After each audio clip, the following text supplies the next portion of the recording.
Good evening, everyone. One second. I think the VTube the PNG tuber wasn't using the right microphone. There we go. Now I have a mouth. Hello, your friendly neighborhood wolf, Rex Ripley here, and we are back tonight with The Wizard of Oz. I do believe this is the chapter that we're on. I know it's been a while. In summary, Dorothy was swept away to Oz. She met, the Tin Man she met the Munchkins and she met Glinda. And she met the Scarecrow and the Tin Man and the Lion. And they all had very tragically strange stories. Much different than the movie, both the original movie and anything that we see in Wicked, which I know is its own thing anyway, but all that aside, it has been quite the ride. I do have the first half of the book up on YouTube if you want to catch up at some point. We are reading the illustrated version, so there are some lovely pictures to go along with it. Welcome in, Atlas. Thank you for collecting first and your daily treats. As we are reading tonight, there will be limited redeems, so most of the redeems that have sound are turned off so that we can focus on reading the book. We got some chill background music playing. As usual, if anything is too quiet or too loud, please do let me know. I will try to check chat periodically to see how things are going. But yeah, you can do !fish to do some fishing while we read, while you listen along. But yeah, this is a great stream to lurk and chill and vibe, and we'll get into the book. Thank you for joining me tonight, everyone. Chapter 12. The Search for the Wicked Witch. So yes, we made it to the Emerald City. We met the wizard. He appeared differently for each of the people, but ultimately he asked each of them to kill the witch so that they can all get what they want. So Dorothy wants to go home, obviously. The lion wants bravery. The Cowardly Lion wants to be brave. The Scarecrow wants a brain, and the Tin Man wants a heart. Why is that guy like a zombie? Anyway, hang on. I gotta get the right scrolling. I'll just click. Okay, the soldier with the green whiskers led them through the streets.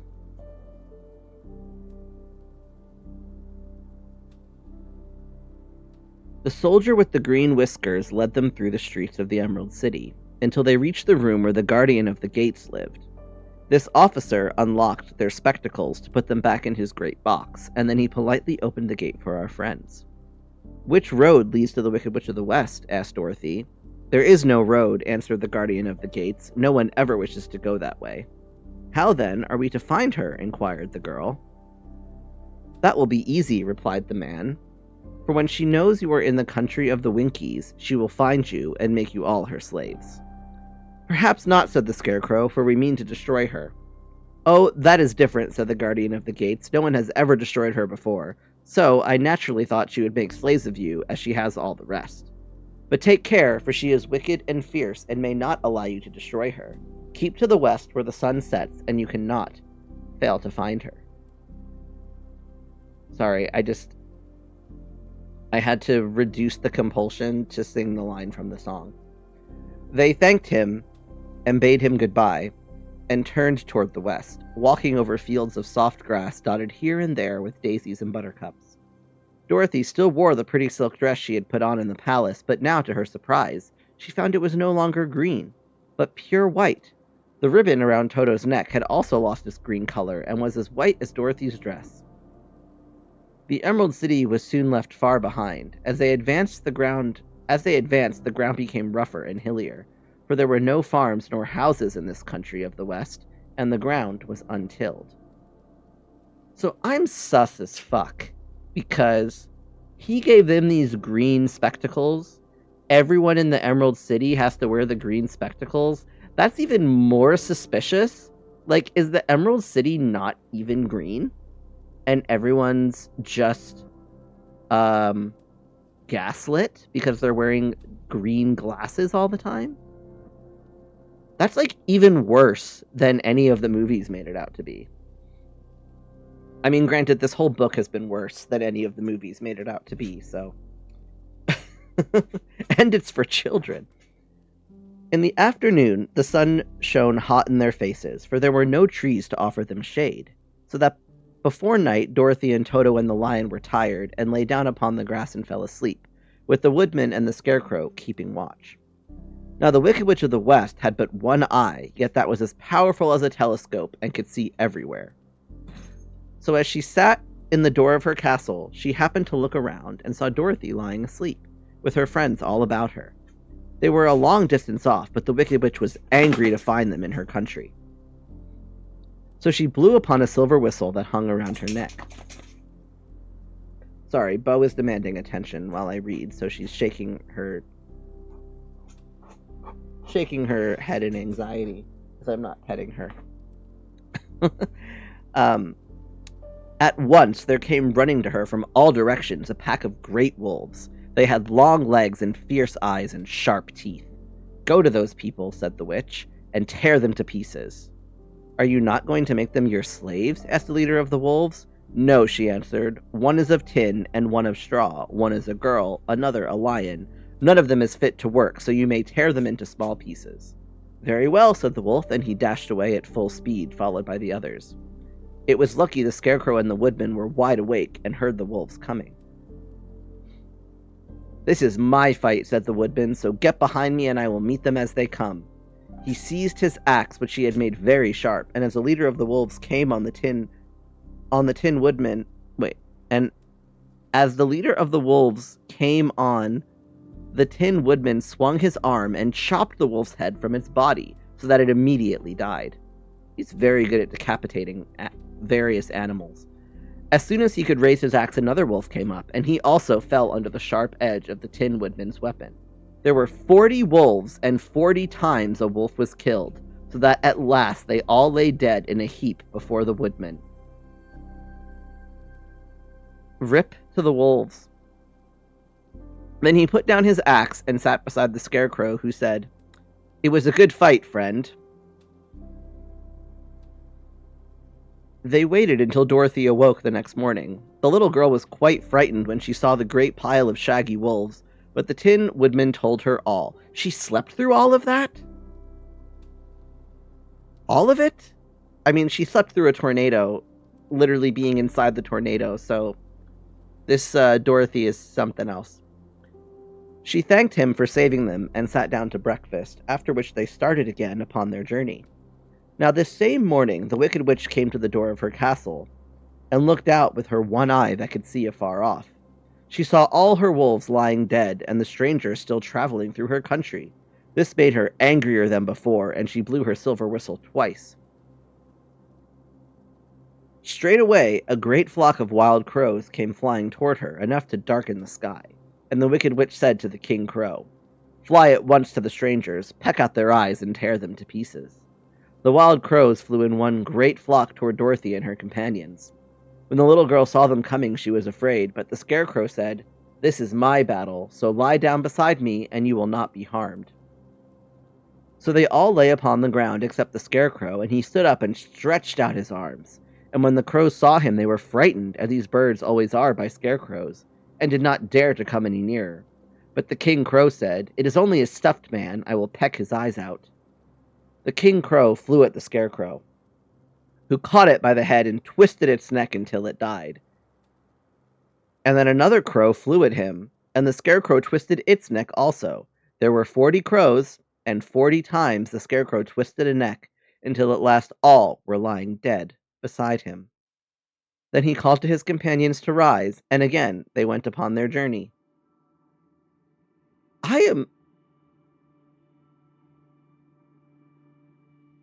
Folks, I am like flabbergasted by this book.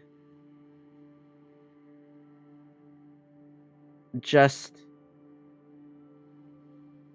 excuse me? When the Wicked Witch looked out again and saw all her crows lying in a heap, she got into a terrible rage and blew 3 times upon her silver whistle.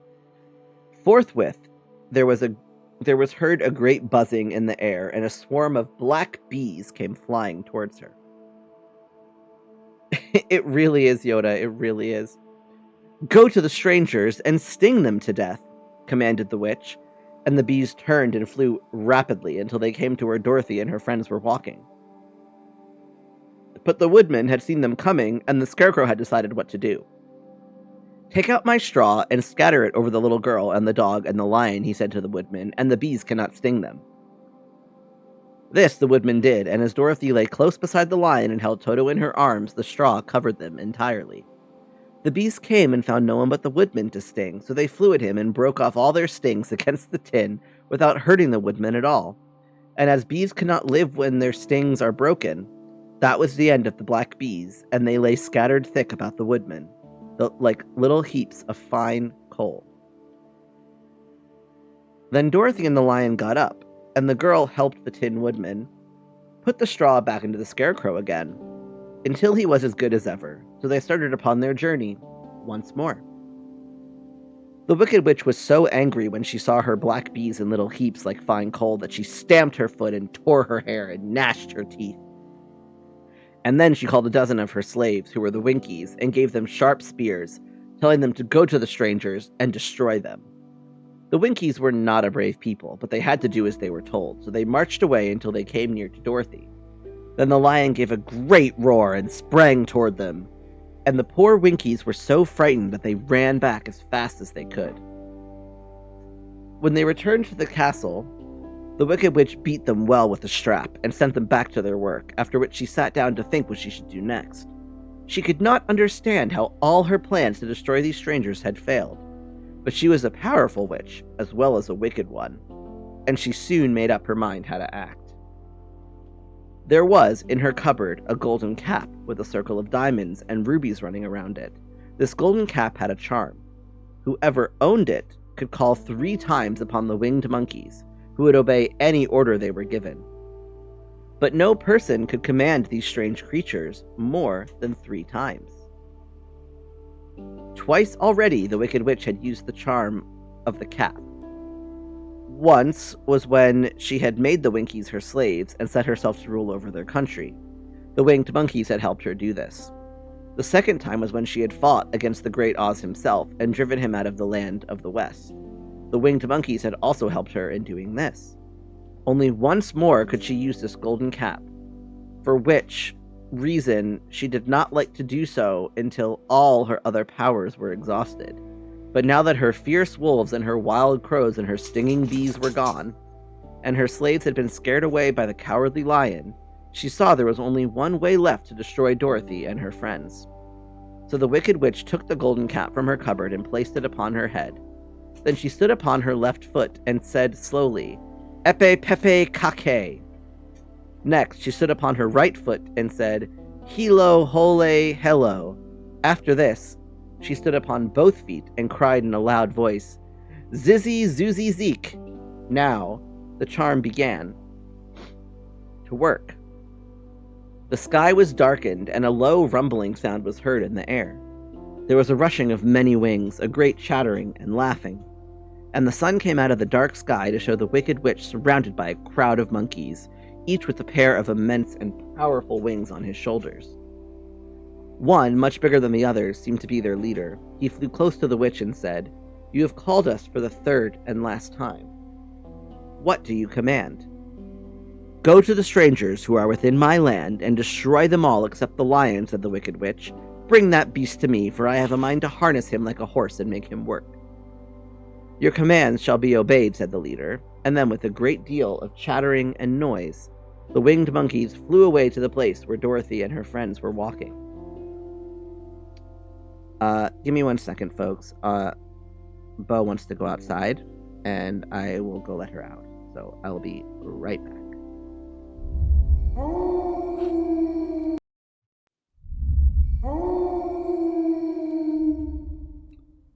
Sorry about that, folks. We shall return to the story. Some of the monkeys seized the Tin Woodman and carried him through the air until they were over a country thickly covered with sharp rocks. Here they dropped the poor woodman, who fell a great distance to the rocks, where he lay so battered and dented that he could neither move nor groan. Others of the monkeys caught the Scarecrow and with their long fingers pulled all of the straw out of his clothes and head. They made his hat and boots and clothes into a small bundle and threw it into the top branches of a tall tree. The remaining monkeys threw pieces of stout rope around the Lion and wound many coils about his body and head and legs, until he was unable to bite or scratch or struggle in any way. Then they lifted him up and flew away with him to the witch's castle, where he was placed in a small yard with a high iron fence around it so that he could not escape. But Dorothy they did not harm at all. She stood with Toto in her arms, watching the sad fate of her comrades and thinking it would soon be her turn. The leader of the winged monkeys flew up to her, his long, hairy arms stretched out and his ugly face grinning terribly. But he saw the mark of the good witch's kiss upon her forehead and stopped short, motioning the others not to touch her. "We dare not harm this little girl," he said to them, "for she is protected by the power of good. And that is greater than the power of evil. All we can do is to carry her to the castle of the Wicked Witch and leave her there." So, carefully and gently, they lifted Dorothy in their arms and carried her swiftly through the air until they came to the castle, where they set her down upon the front doorstep. Then the leader said to the witch, "We have obeyed you so far as we were able. The Tin Woodman and the Scarecrow are destroyed, and the Lion is tied up in your yard. The little girl we dare not harm, nor the dog she carries in her arms. Your power over our band is now ended, and you will never see us again." Then all the winged monkeys, with much laughing and chattering and noise, flew into the air and were soon out of sight. That monkey looks mighty happy and not so threatening. The Wicked Witch was both surprised and worried when she saw the mark on Dorothy's forehead, for she knew well that neither the winged monkeys nor she herself dare hurt the girl in any way. She looked down at Dorothy's feet and, seeing the silver shoes, began to tremble with fear, for she knew what a powerful charm belonged to them. At first, the witch was tempted to run away from Dorothy, but she happened to look into the child's eyes and saw how simple the soul behind them was, and that the little girl did not know of the wonderful power the silver shoes gave her. So the Wicked Witch laughed to herself and thought, "I can still make her my slave, for she does not know how to use her power." Then she said to Dorothy, harshly and severely, "Come with me and see that you mind everything I tell you, for if you do not, I will make an end of you, as I did of the Tin Woodman and the Scarecrow."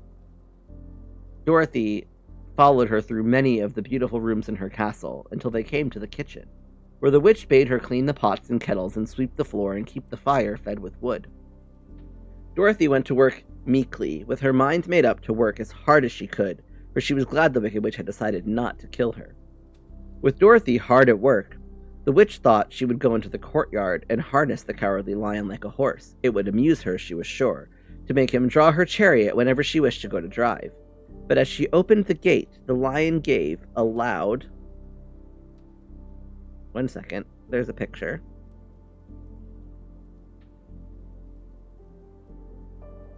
The lion gave a loud roar and bounded at her so fiercely that the witch was afraid and ran out and shut the gate again. "If I cannot harness you," said the witch to the lion, speaking through the bars of the gate, "I can starve you. You shall have nothing to eat until you do as I wish." So after that, she took no food to the imprisoned lion, but every day she came to the gate at noon and asked, "Are you ready to be harnessed like a horse?" And the lion would answer, "No, if you come in this yard, I will bite you." The reason the lion did not have to do as the witch wished was that every night while the woman was asleep, Dorothy carried him food from the cupboard. After he had eaten, he would lie down on his bed of straw, and Dorothy would lie beside him and put her head on his soft, shaggy mane, while they talked of their troubles and tried to plan some way to escape. But they could find no way to get out of the castle, for it was constantly guarded by the yellow Winkies, who were the slaves of the Wicked Witch and too afraid of her not to do as she told them. The girl had to work hard during the day, and often the witch threatened to beat her with the same old umbrella she always carried in her hand. But in truth, she did not dare to strike Dorothy because of the mark upon her forehead. The child did not know this, and was full of fear for herself and Toto. Once the witch struck Toto a blow with her umbrella, and the brave little dog flew at her and bit her leg in return. The witch did not bleed where she was bitten, for she was so wicked that the blood in her had dried up many years before. Is she a vampire? New lore dropped. Dorothy's life became very sad as she grew to understand that it would be harder than ever to get back to Kansas and Aunt Em again. Sometimes she would cry bitterly for hours with Toto sitting at her feet and looking into her face, whining dismally to show how sorry he was for his little mistress. Toto did not really care whether he was in Kansas or the Land of Oz, so long as Dorothy was with him, but he knew the little girl was unhappy, and that made him unhappy too. Now the Wicked Witch had a great longing to have for her own the silver shoes, which the girl always wore. Pots made her evil, confirmed. Her bees and her crows and her wolves were lying in heaps and drying up, and she had used all the power of the golden cap. But if she could only get hold of the silver shoes, they would give her more power than all the other things she had lost. She watched Dorothy carefully to see if she ever took off her shoes, thinking she might steal them. But the child was so proud of her pretty shoes that she never took them off except at night and when she took her bath. The witch was much too afraid of the dark to dare go in Dorothy's room at night to take the shoes, and her dread of water was greater than her fear of the dark, so she never came near when Dorothy was bathing. Indeed, the old witch never touched water, nor ever let water touch her in any way. But the wicked creature was very cunning, and she finally thought of a trick that would give her what she wanted. She placed a bar of iron in the middle of the kitchen floor, and then by her magic arts made the iron invisible to human eyes, so that when Dorothy walked across the floor, she stumbled over the bar, not being able to see it, and fell at full length. She was not much hurt, but in her fall one of the silver shoes came off, and before she could reach it, the witch had snatched it away and put it on her own skinny foot. The wicked woman was greatly pleased with the success of her trick, for as long as she had one of the shoes, she owned half the power of their charm, and Dorothy could not use it against her, even had she known how to do so. The little girl, seeing she had lost one of her pretty shoes, grew angry and said to the witch, "Give me back my shoe!" "I will not," retorted the witch, "for it is now my shoe and not yours." "You are a wicked creature," cried Dorothy. "You have no right to take my shoe from me." "I shall keep it just the same," said the witch, laughing at her. "And someday I shall get the other one from you too." This made Dorothy so very angry that she picked up the bucket of water that stood near and dashed it over the witch, wetting her from head to foot. Instantly the wicked woman gave a loud cry of fear, and then, as Dorothy looked at her in wonder, the witch began to shrink and fall away. "See what you have done!" she screamed. "In a minute I shall melt away." "I'm very sorry indeed," said Dorothy, who was truly frightened to see the witch actually melting away like brown sugar before her very eyes. "Didn't you know water would be the end of me?" asked the witch in a wailing, despairing voice. "Of course not," answered Dorothy. "How should I?" "Well, in a few minutes I shall be all melted, and you will have the castle to yourself. I have been wicked in my day, but I never thought a little girl like you would ever be able to melt me and end my wicked deeds. Look out! Here I go!" With these words, the witch fell down in a brown, melted, shapeless mass and began to spread over the clean boards of the kitchen floor. Seeing that she had really melted away to nothing, Dorothy drew another bucket of water and threw it over the mess. She then swept it all out the door. She is very collected, truly, for what just happened. After picking out the silver shoe, which was all that was left of the old woman, she cleaned and dried it with a cloth and put it on her foot again. Then, being at last free to do as she chose, she ran out to the courtyard to tell the lie that the Wicked Witch of the West had come to an end, and that they were no longer prisoners in a strange land. I mean, it was self-defense, in some ways. This is not the Elphaba that we know.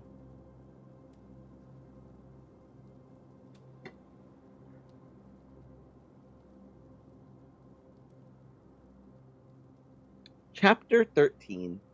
The Rescue. The Cowardly Lion was much pleased to hear that the Wicked Witch had been melted by a bucket of water, and Dorothy at once unlocked the gate of his prison and set him free. They went in together to the castle, where Dorothy's first act was to call all the Winkies together and tell them they were no longer slaves. There was a great rejoicing among the Yellow Winkies, for they had been made to work hard during many years for the Wicked Witch, who had always treated them with great cruelty. They kept this day as a holiday, then and ever after, and spent the time in feasting and dancing. "If our friends, the Scarecrow and the Tin Woodman, were only with us," said the Lion, "I should be quite happy." Don't you suppose we could rescue them?" asked the girl anxiously. "We can try," answered the Lion. So they called the Yellow Winkies and asked them if they would help to rescue their friends, and the Winkies said that they would be delighted to do all in their power for Dorothy, who had set them free from bondage. So she chose a number of the Winkies who looked as if they knew the most, and they all started away. They traveled that day and part of the next until they came to the rocky plain where the Tin Woodman lay, all battered and bent. His axe was near him, but the blade was rusted and the handle broken off short. The Winkies lifted him tenderly in their arms and carried him back to the Yellow Castle again. Dorothy shedding a few tears by the way at the sad plight of her old friend, and the Lion looking sober and sorry. When they reached the castle, Dorothy said to the Winkies, "Are any of your people tinsmiths?" "Oh yes, some of us are very good tinsmiths," they told her. "Then bring them to me," she said, and when the tinsmiths came, bringing with them all their tools and baskets, she inquired, "Can you straighten out those dents?"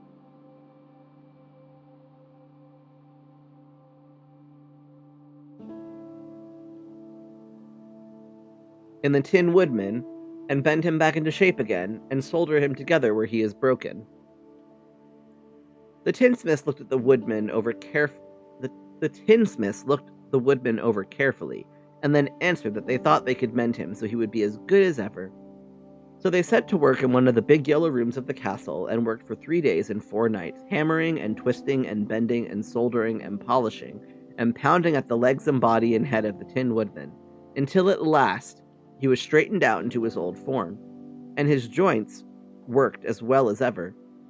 To be sure, there were several patches on him, but the tinsmiths did a good job, and as the Woodman was not a vain man, he did not mind the patches at all.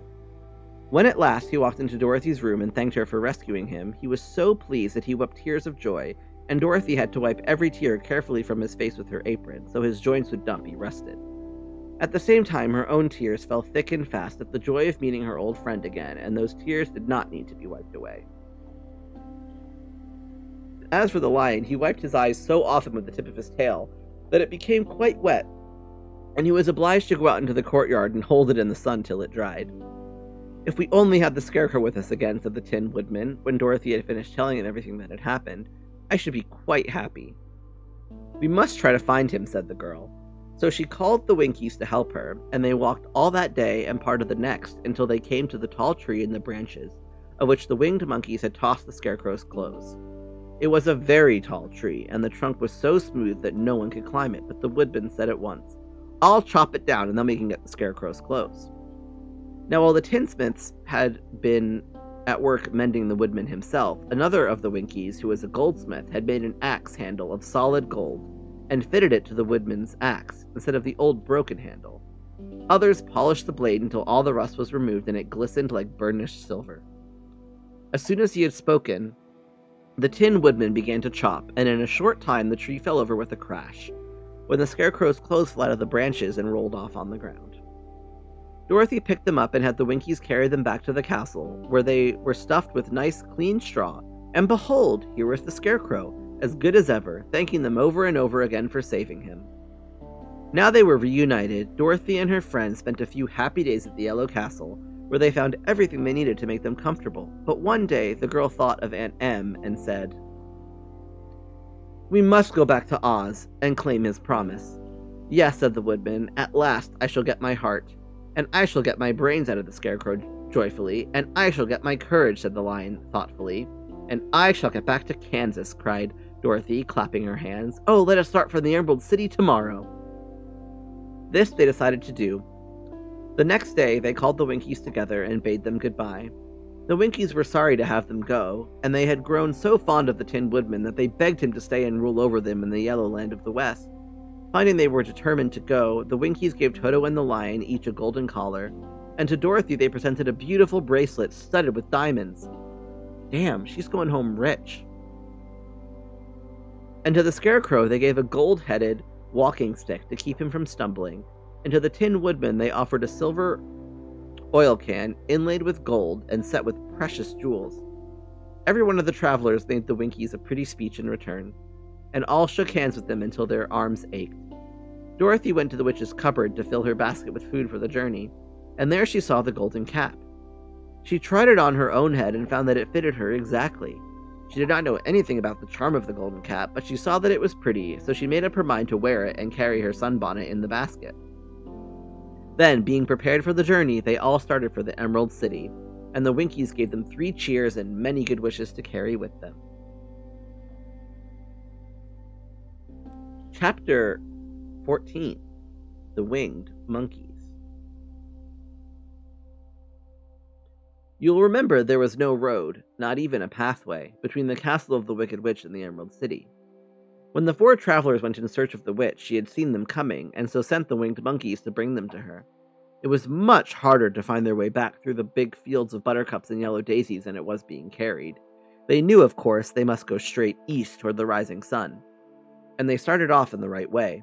But at noon, when the sun was over their heads, they did not know which was east and which was west, and that was the reason they were lost in the great fields.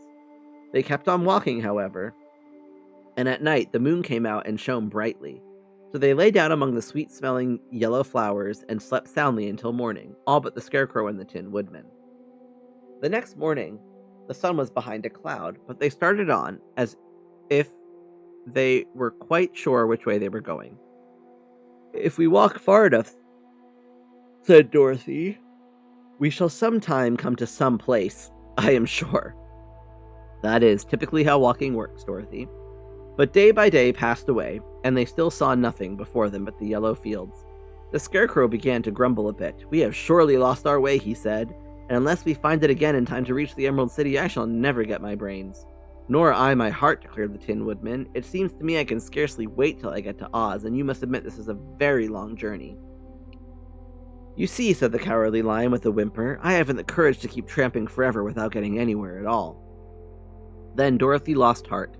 She sat down on the grass and looked at her companions, and they sat down and looked at her, and Toto found that for the first time in his life he was too tired to chase a butterfly that flew past his head. So he put out his tongue and panted and looked at Dorothy as if to ask what they should do next. "Suppose we call the field mice," she suggested. "They could probably tell us the way to the Emerald City." "To be sure they could," cried the Scarecrow. "Why didn't we think of that before?" Dorothy blew the little whistle she had always carried about her neck since the Queen of the Mice had given it to her. In a few minutes they heard the pattering of tiny feet, and many of the small gray mice came running up to her. Among them was the Queen herself, who asked in her squeaky little voice, "What can I do for my friends?" "We have lost our way," said Dorothy. "Could you tell us where the Emerald City is?" "Certainly," answered the Queen. "But it is a great way off, for you have had it at your backs all this time." Then she noticed Dorothy's golden cap and said, "Why don't you use the charm of the cap and call the winged monkeys to you? They will carry you to the city of Oz in less than an hour." "I didn't know there was a charm," answered Dorothy in surprise. "What is it?"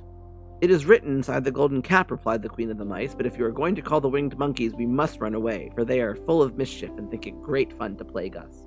"Won't they hurt me?" asked the girl anxiously. "Oh no, they must obey the wearer of the cap. Goodbye." And she scampered out of sight, with all the mice hurrying after her.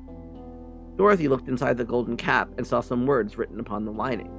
These she thought must be the charm, so she read the directions carefully and put the cap upon her head.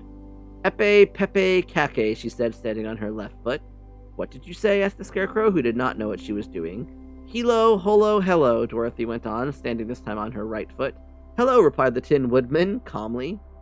"Zizzy, zuzzy, zeek," said Dorothy, who was now standing on both feet.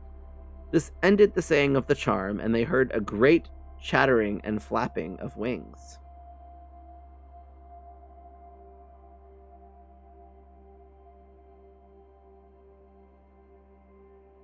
As the band of winged monkeys flew up to them, the king bowed low before Dorothy and asked, "What is your command?"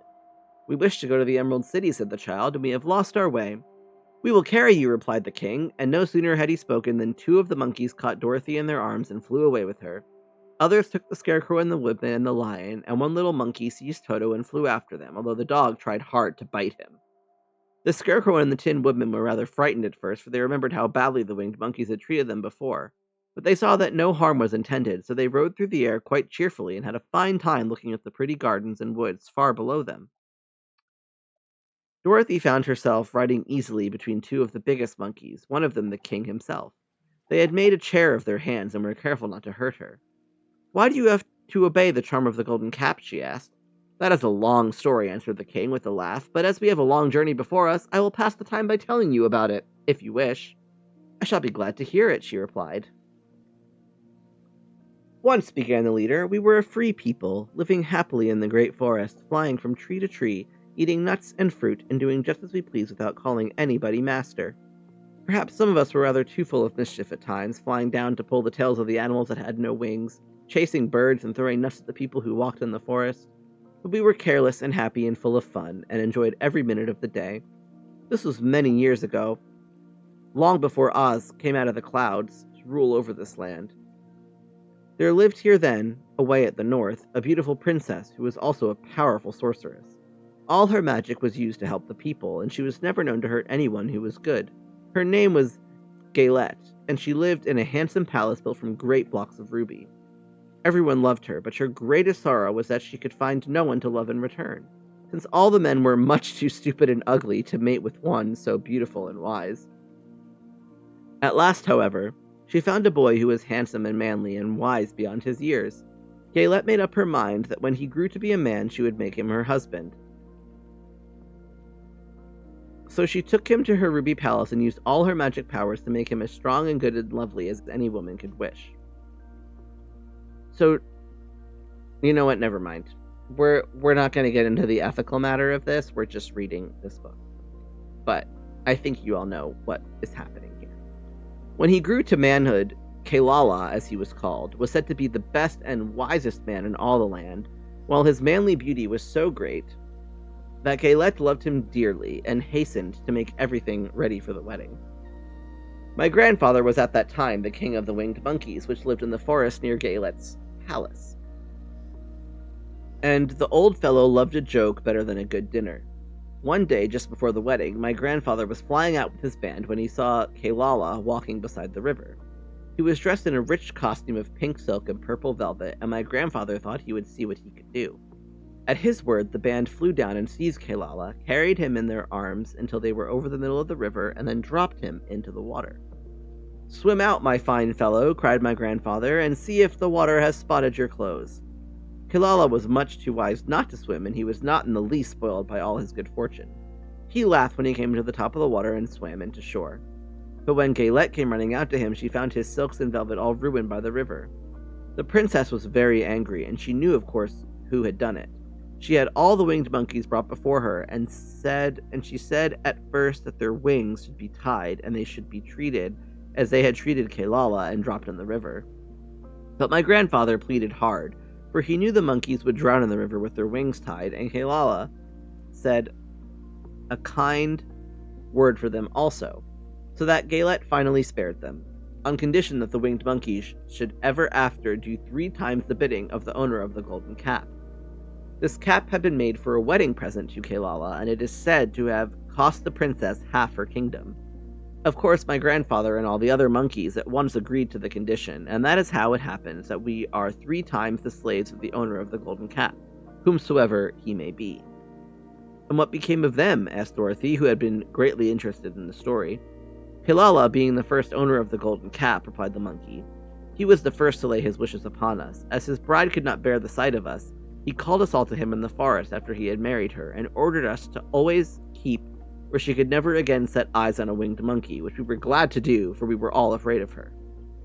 This was all we ever had to do until the golden cap fell into the hands of the Wicked Witch of the West, who made us enslave the Winkies and afterward drive Oz himself out of the land of the West.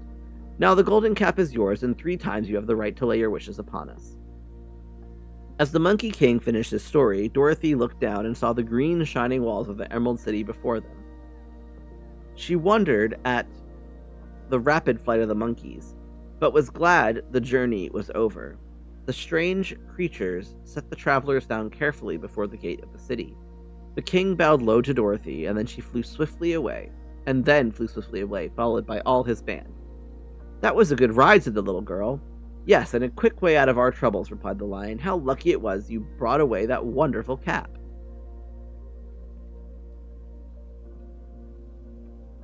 Chapter 15: The Discovery of Oz the Terrible. The four travelers walked up to the great gate of the Emerald City and rang the bell. After ringing several times, it was opened by the same guardian of the gate they had met before. "What? Are you back again?" he asked in surprise. "Do you not see us?" answered the Scarecrow. "But I thought you had gone to visit the Wicked Witch of the West." "We did visit her," said the Scarecrow. "And she let you go again?" asked the man, in wonder. "She could not help it, for she is melted," explained the Scarecrow. "Melted? Well, that is good news indeed," said the man. "Who melted her?" "It was Dorothy," said the lion gravely. "Good gracious!" exclaimed the man, and he bowed very low indeed before her. Then he led them into his little room and locked the spectacles from the great box on all their eyes, just as he had done before. Afterward, they passed on through the gate into the Emerald City, and when the people heard from the guardian of the gate that they had melted the Wicked Witch of the West, they all gathered around the travelers and followed them in a great crowd to the Palace of Oz. The soldier with the green whiskers was still on guard before the door, but he let them in at once, and they were again met by the beautiful green girl, who showed each of them to their old rooms at once, so they might rest until the great Oz was ready to receive them. The soldier had the news carried straight to Oz that Dorothy and the other travelers had come back again after destroying the Wicked Witch, but Oz made no reply. They thought the Great Wizard would send for them at once, but he did not. They had no word from him the next day, nor the next, nor the next. The waiting was tiresome and wearing, and at last they grew vexed that Oz should treat them in so poor a fashion after sending them to undergo hardships and slavery. So the Scarecrow at last asked the green girl to take another message to Oz, saying if he did not let them in to see him at once, they would call the winged monkeys to help them and find out whether he kept his promises or not. When the wizard was given this message, he was so frightened that he sent word for them to come to the throne room at 4 minutes after 9 o'clock the next morning. He had once met the winged monkeys in the land of the West, and he did not wish to meet them again. The four travelers passed a sleepless night, each thinking of the gift Oz had promised to bestow upon them. Dorothy fell asleep only once, and then she dreamed she was in Kansas, where Aunt Em was telling her how glad she was to have her little girl at home again. Promptly at 9 o'clock the next morning, the green-whiskered soldier came to them. "It's okay, Bo." And 4 minutes later, they all went into the throne room of the Great Oz. Of course, each one of them expected to see the wizard in the shape he had taken before, and all were greatly surprised when they looked about and saw no one at all in the room. They kept close to the door and closer to one another, for the stillness of the empty room was more dreadful than any of the forms they had seen Oz take. Presently they heard a voice, seeming to come from somewhere near the top of the great dome, and it said solemnly, "I am Oz, the great and terrible. Why do you seek me?" They look again, in every part of the room, and then seeing no one, Dorothy asked, "Where are you?" "I am everywhere," answered the voice, "but to the eyes of common mortals I am invisible. I will now seat myself upon my throne that you may converse with me." Indeed, the voice seemed just then to come straight from the throne itself. So they walked toward it and stood in a row while Dorothy said, "We have come to claim our promise, O Oz." "What promise?" asked Oz. "You promised to send me back to Kansas when the Wicked Witch was destroyed," said the girl. "And you promised to give me brains," said the Scarecrow. "And you promised to give me a heart," said the Tin Woodman. "And you promised to give me courage," said the Cowardly Lion. "Is the Wicked Witch really destroyed?" asked the voice, and Dorothy thought it trembled a little. "Yes," she answered. "I melted her with a bucket of water." "Dear me," said the voice, "how sudden! Well, come to me tomorrow, for I must have time to think it over." "You've had plenty of time already," said the Tin Woodman angrily. "We shan't wait a day longer," said the Scarecrow. "You must keep your promises to us," exclaimed Dorothy. The lion thought it might be as well to frighten the wizard, so he gave a large, loud roar, which was so fierce and dreadful that Toto jumped away from him in alarm and tipped over the screen that stood in a corner. As it fell with a crash, they looked that way, and the next moment all of them were filled with wonder, for they saw, standing in just the spot the screen had hidden, a little old man with a bald head and a wrinkled face, who seemed to be as much surprised as they were. The Tin Woodman, raising his axe, rushed toward the little man and cried out, "Who are you?" "I am Oz, the Great and Terrible," said the little man in a trembling voice, "but don't strike me, please don't, and I'll do anything you want me to." Our friends looked at him in surprise and dismay. "I thought Oz was a great head," said Dorothy. "And I thought Oz was a lovely lady," said the Scarecrow. "And I thought Oz was a terrible beast," said the Tin Man. "And I thought Oz was a ball of fire," exclaimed the Lion. "No, you are all wrong," said the little man meekly. "I have been making believe." "Making believe!" cried Dorothy. "Are you not a great wizard?" "Hush, my dear," she said. "Don't speak so loud, or you will be overheard, and I should be ruined. I'm supposed to be a great wizard." "And aren't you?" she asked. "Not a bit of it, my dear. I'm just a common man." "You're more than that," said the Scarecrow in a grieved tone. "You're a humbug." "Exactly so," declared the little man, rubbing his hands together as if it pleased him. "I am a humbug." "But this is terrible," said the Tin Woodman. "How shall I ever get my heart? Or my courage?" asked the Lion. "Or I my brains?" wailed the Scarecrow, wiping the tears from his eyes with his coat sleeve. "My dear friends," said Oz, "I pray you not to speak." He's doing some real begging over here. "I pray you not to speak of these little things. Think of me and the terrible trouble I'm in at being found out." "Doesn't anyone else know you're a humbug?" asked Dorothy. "No one knows it but you four, and myself," replied Oz. "I have fooled everyone so long that I thought I should never be found out. It was a great mistake my ever letting you into the throne room. Usually I will not see even my subjects, and so they believe I am something terrible." "But I don't understand," said Dorothy in total bewilderment. "How was it that you appeared to me as a great head?" "That was one of my tricks," answered Oz. "Step this way, please, and I will tell you all about it." He led the way to a small chamber in the rear of the throne room, and they all followed him.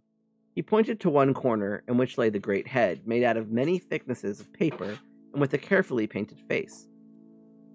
"This I hung from the ceiling by a wire," said Oz. "I stood behind the screen and pulled a thread to make the eyes move and the mouth open." "But how about the voice?" she inquired. "Oh, I'm a ventriloquist," said the little man, "and I can throw the sound of my voice wherever I wish, so that you thought it was coming out of the head. Here are the other things I used to deceive you."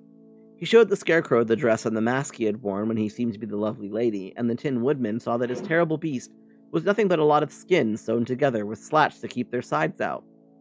As for the ball of fire, the false wizard had hung that also from the ceiling. It was really a ball of cotton, but when oil was poured upon it, the ball burned fiercely. "Really," said the Scarecrow, "you ought to be ashamed of yourself for being such a humbug." I certainly am," answered the little man sorrowfully, "but it was the only thing I could do. Sit down, please, there are plenty of chairs, and I will tell you my story." So they sat down and listened while he told the following tale. "I was born in Omaha." "Why, that isn't very far from Kansas," cried Dorothy. "No, but it's farther from here," he said, shaking his head at her sadly. "When I grew up, I became a ventriloquist, and at that I was very well trained by a great master. I can imitate any kind of a bird or beast." Here he mewed so like a kitten that Toto picked up his ears and looked everywhere to see where she was. "After a time," continued Oz, "I tired of that and became a balloonist." "What is that?" asked Dorothy. "A man who goes up in a balloon on a circus day, so as to draw a crowd of people together and get them to pay to see the circus," he explained. "Oh," she said, "I know. Well, one day I went up in a balloon and the ropes got twisted so that I couldn't come down again. It went way up above the clouds, so far that a current of air struck it and carried it many, many miles away. For a day and a night I traveled through the air, and on the morning of the second day I awoke and found the balloon floating over a strange and beautiful country. It came down gradually, and I was not hurt a bit. But I found myself in the midst of a strange people who, seeing me come from the cloud, thought I was a great wizard. Of course, I let them think so, because they were afraid of me and promised to do anything I wished them to. Just to amuse myself and keep the good people busy, I ordered them to build this city, and my palace, and they did it all willingly and well. Then I thought, as the country was so green and so beautiful, I would call it the Emerald City. And to make the name fit better, I put green spectacles on all the people so that everything they saw was green. I fucking called it. But isn't everything here green? Asked Dorothy. No more than in any other city, replied Oz. But when you wear green spectacles, why, of course everything you see looks green to you. The Emerald City was built a great many years ago, for I was a young man when the balloon brought me here, and I am a very old man now. My people have worn green glasses on their eyes so long that most of them think it really is an Emerald City, and it certainly is a beautiful place, abounding in jewels and precious metals and every good thing that is needed to make one happy. I have been good to the people, and they like me, but ever since this palace was built, I have shut myself up and would not see any of them. One of my greatest fears was the witches, for while I had no magical powers at all, I soon found out that the witches were really able to do wonderful things. There were 4 of them in this country, and they ruled the people who live in the north and south and east and west. Fortunately, the witches of the north and south were good, and I knew they would do me no harm. But the witches of the east and west were terribly wicked, and had they not thought I was more powerful than they themselves, they would surely have destroyed me. As it was, I lived in deadly fear of them for many years. You can imagine how pleased I was when I heard your house had fallen on the Wicked Witch of the East. When you came to me, I was willing to promise anything if you would only do away with the other witch. Now that you have melted her, I am ashamed to say that I cannot keep my promises. I think you are a very bad man, said Dorothy. Oh no, my dear, I'm really a very good man, but I'm a very bad wizard, I must admit. Can't you give me brains? Asked the Scarecrow. You don't need them. You are learning something every day. A baby has brains, but it doesn't know much. Experience is the only thing that brings knowledge, and the longer you are on Earth, the more experience you are sure to get. That may all be true, said the Scarecrow, but I shall be very unhappy unless you give me brains. The false wizard looked at him carefully. Well, he said with a sigh, I'm not much of a magician, as I said, but if you will come to me tomorrow morning, I will stuff your head with brains. I cannot tell you how to use them, however. You must find that out for yourself.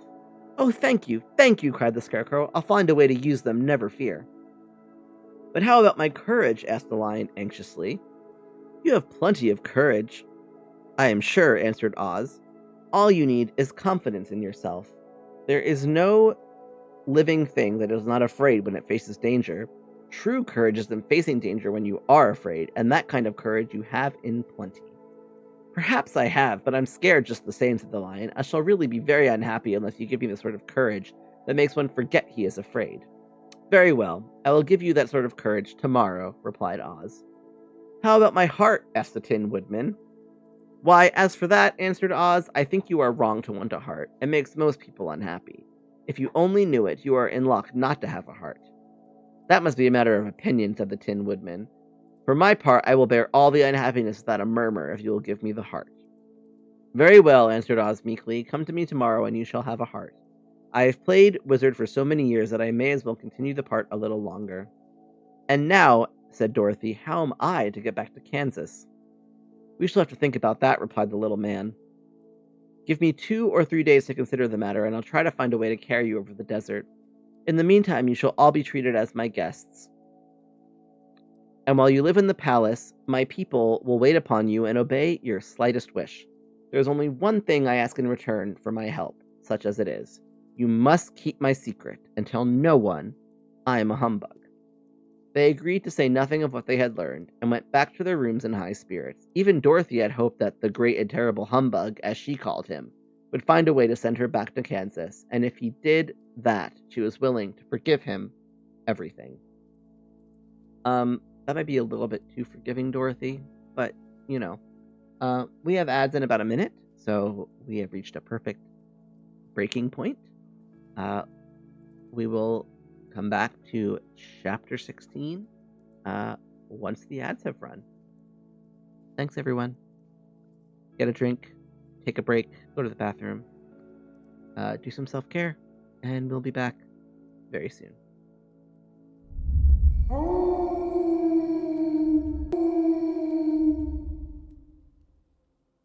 Welcome back, everyone. I just realized that the counts for some of my things were not working. That's okay.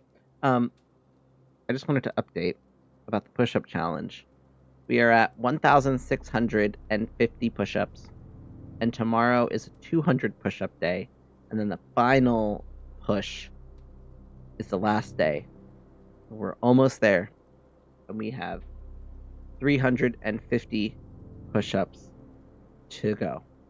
And thanks to a generous donation tonight that just happened of $35, we have now reached $111 of our $200 goal, which is pretty fucking cool. So thank you for that. And yeah, it's not showing up on the screen, but that is all updated. And yeah, I'm pretty happy with that, considering we only have a couple days left. And this is the last stream that I'll be doing for the push-up challenge. So let's get back into our story, though. Chapter 16, The Magic Art of the Great Humbug. Sorry for sniffling, I feel a little congested today. Next morning, the Scarecrow said to his friends, "Congratulate me, I'm going to Oz to get my brains at last. When I return, I shall be as other men are." "I've always liked you as you were," said Dorothy simply.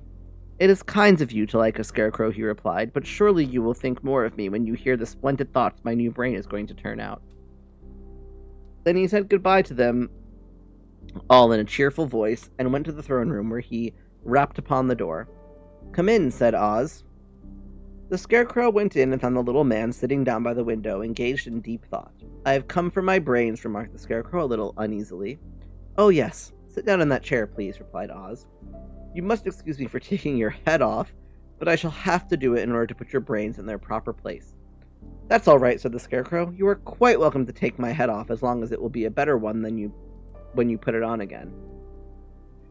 So the wizard unfastened his head and emptied out the straw. Then he entered the back room and took up a measure of bran, which he mixed with a great many pins and needles. Having shaken them together thoroughly, he filled the top of the Scarecrow's head with the mixture and stuffed the rest of his face with straw to hold it in place.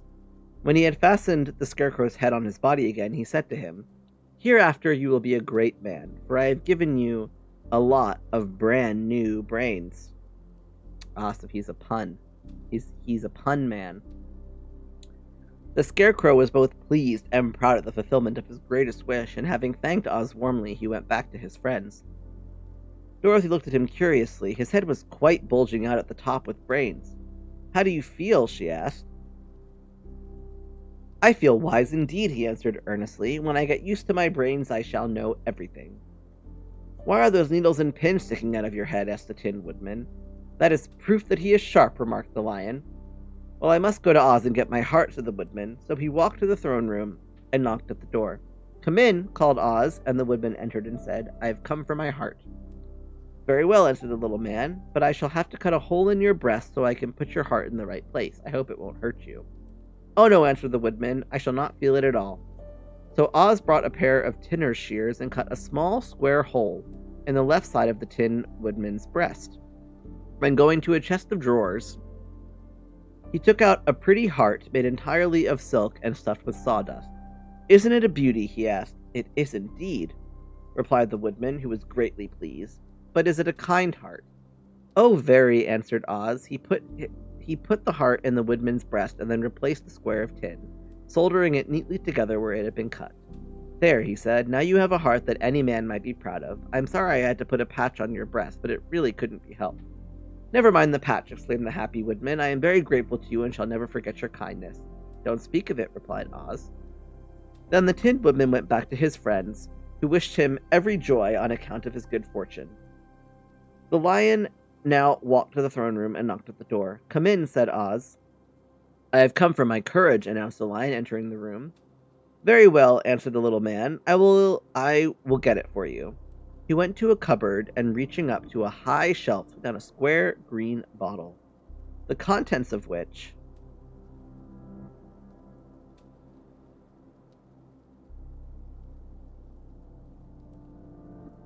he poured into a green gold dish, beautifully carved, placing this before the Cowardly Lion, who sniffed at it as if he did not like it. The Wizard said, "Drink." "What is it?" asked the Lion. Well, answered Oz, if it were inside of you, it would be courage. You know, of course, that courage is always inside one, so that this really cannot be called courage until you have swallowed it. Therefore, I advise you to drink it as soon as possible. The lion hesitated no longer, but drank till the dish was empty. How do you feel now? Asked Oz. Full of courage, replied the lion, who went joyfully back to his friends to tell them of his good fortune. Oz, left to himself, smiled to think of his success in giving the Scarecrow and the Tin Woodman and the Lion exactly what they thought they wanted. How can I help being a humbug, he said, when all these people make me do things that everybody knows can't be done?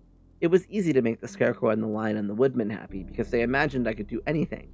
But it will take more than imagination to carry Dorothy back to Kansas, and I'm sure I don't know how it can be done. Chapter 17. How the Balloon was Launched. For 3 days, Dorothy heard nothing from Oz. These were sad days for the little girl, although her friends were all quite happy and contented. The Scarecrow told them there were wonderful thoughts in his head, but he would not say what they were because he knew no one could understand them but himself. When the Tin Woodman walked about, he felt his heart rattling around in his breast, and he told Dorothy he had discovered it to be a kinder and more tender heart than the one he had owned when he was made of flesh. The Lion declared he was afraid of nothing on earth and would gladly face an army of men or a dozen of the fierce Kalidahs.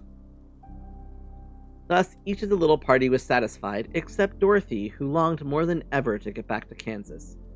On the 4th day, to her great joy, Oz sent for her, and when she entered the throne room, he said pleasantly, "Sit down, my dear. I think I have found the way to get you out of this country."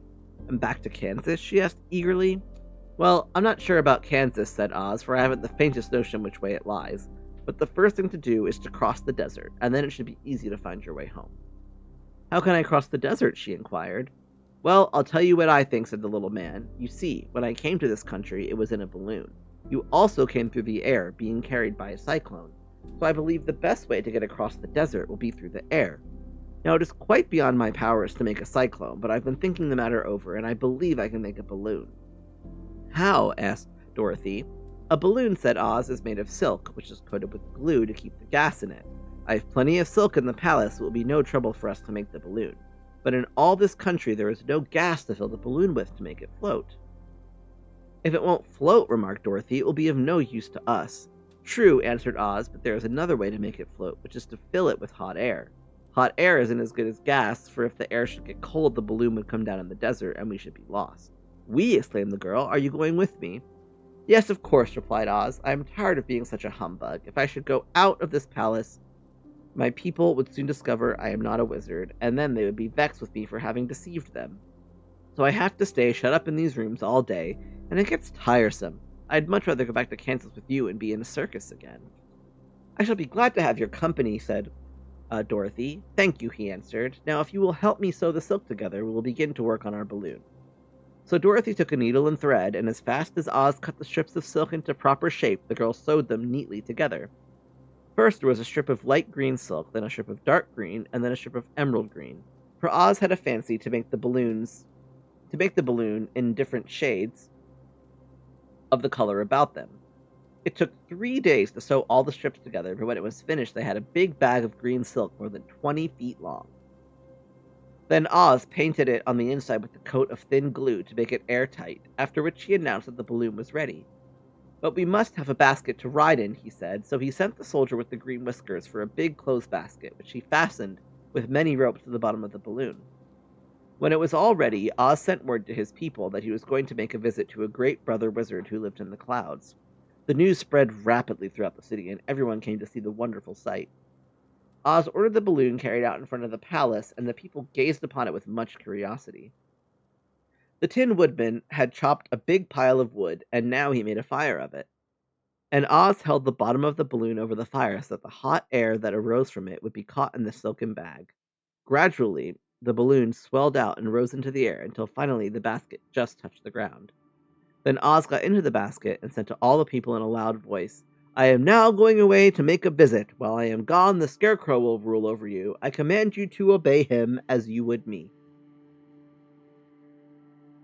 The balloon was by this time tugging hard at the rope that held it to the ground, for the air within it was hot, and this made it so much lighter in weight than the air without that it pulled hard to rise into the sky. "Come, Dorothy," cried the Wizard, "hurry up or the balloon will fly away."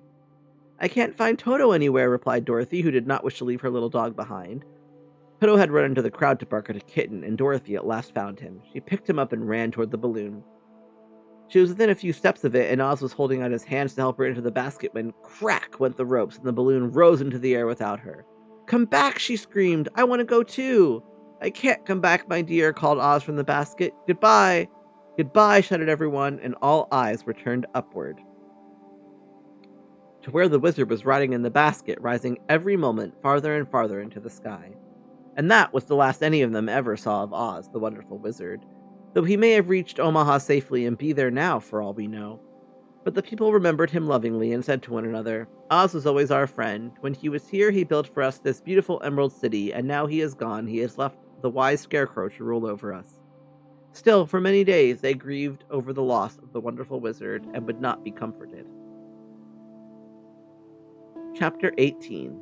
Away to the South. This is really not as easy as the movie made it seem. Dorothy went through some shit. Dorothy wept bitterly at the passing of her hope to get home to Kansas again. When she thought it all over, she was glad she had not gone up in a balloon, and she also felt sorry at losing Oz, and so did her companions. The Tin Woodman came to her and said, "Truly I should be ungrateful if I failed to mourn for the man who gave me my lovely heart. I should like to cry a little because Oz is gone, if you will kindly wipe away my tears so I shall not rust." "With pleasure," she answered, and brought a towel at once.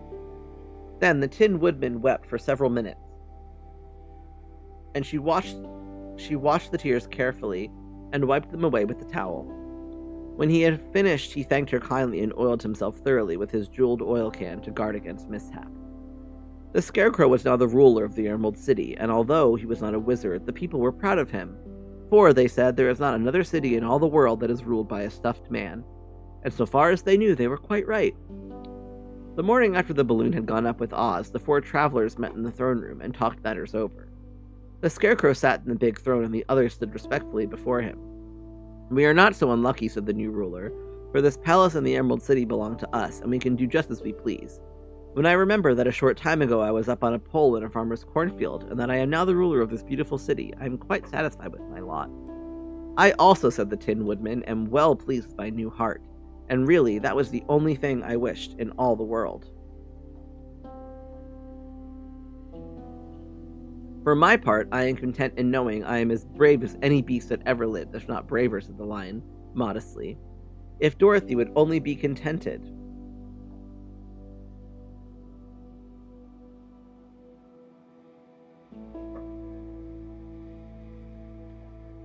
"To live in Emerald City," continued the Scarecrow, "we might all be happy together."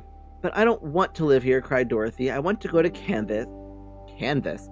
I want to go to Kansas and live with Aunt Em and Uncle Henry."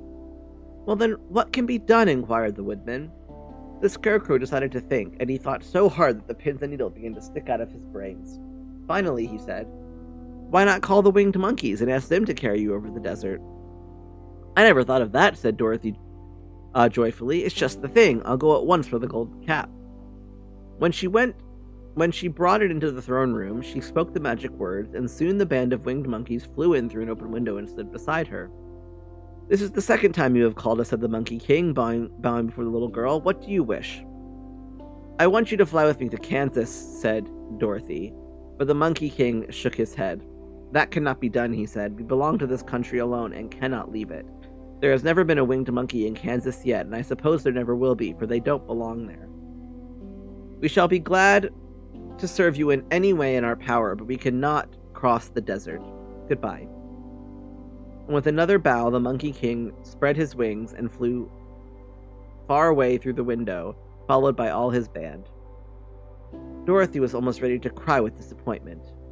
"I have wasted the charm of the golden cap to no purpose," she said, "for the winged monkeys cannot help me." "It is certainly too bad," said the tender-hearted Woodman. The Scarecrow was thinking again, and his head bulged out so horribly that Dorothy feared it would burst. "Let us call on the soldier with the green whiskers," he said, "and ask his advice." So the soldier was summoned and entered the throne room timidly, for while Oz was alive, he never was allowed to come further than the door. "This little girl," said the Scarecrow to the soldier, "wishes to cross the desert. How can she do so?" "I cannot tell," answered the soldier, "for nobody has ever crossed the desert unless it is Oz himself." "Is there no one who can help me?" asked Dorothy earnestly. "Glinda might," he suggested. "Who is Glinda?" inquired the Scarecrow. "The Witch of the South. She is the most powerful of all the witches and rules over the Quadlings. Besides, her castle stands on the edge of the desert, so she may know a way to cross it." "Glinda is a good witch, isn't she?" asked the child. "The Quadlings think she is good," said the soldier, "and she is kind to everyone. I have heard that Glinda is a beautiful woman who knows how to keep young in spite of the many years she has lived." "How can I go to her castle?" asked Dorothy. "The road is straight to the south," he answered, "but it is said to be full of dangers to travelers. There are wild beasts in the woods and a race of queer men who do not like strangers to cross their country. For this reason, none of the Quadlings ever come to the Emerald City." The soldier then left them, and the Scarecrow said, "It seems, in spite of the dangers, that the best thing Dorothy can do is travel to the land of the South and ask Glinda to help her. For of course, if Dorothy stays here, she will never get back to Kansas." Wasn't Glinda the one at the beginning of the book, though, or was that the Witch of the North? "You must have been thinking again," remarked the Tin Woodman. "I have," said the Scarecrow. "I shall go with Dorothy," declared the Lion, "for I am tired of your city and long for the woods and the country again. I am really a wild beast, you know. Besides, Dorothy will need someone to protect her." "That is true," agreed the Woodman. "My axe may be of service to her, so I also will go with her to the land of the South." "When shall we start?" asked the Scarecrow. "Are you going?" they asked in surprise. "Certainly. If it wasn't for Dorothy, I should never have had brains. She lifted me from the pole in the cornfield and brought me to the Emerald City, so my good luck is all due to her, and I shall never leave her until she starts back to Kansas for good and all." "Thank you," said Dorothy gratefully. "You are all very kind to me, but I should like to start as soon as possible." "We shall go tomorrow morning," returned the Scarecrow. "So now let us all get ready, for it will be a long... Excuse me? Oh, a long journey. That picture in the middle really screwed me up. Chapter 19. Attacked by the Fighting Trees.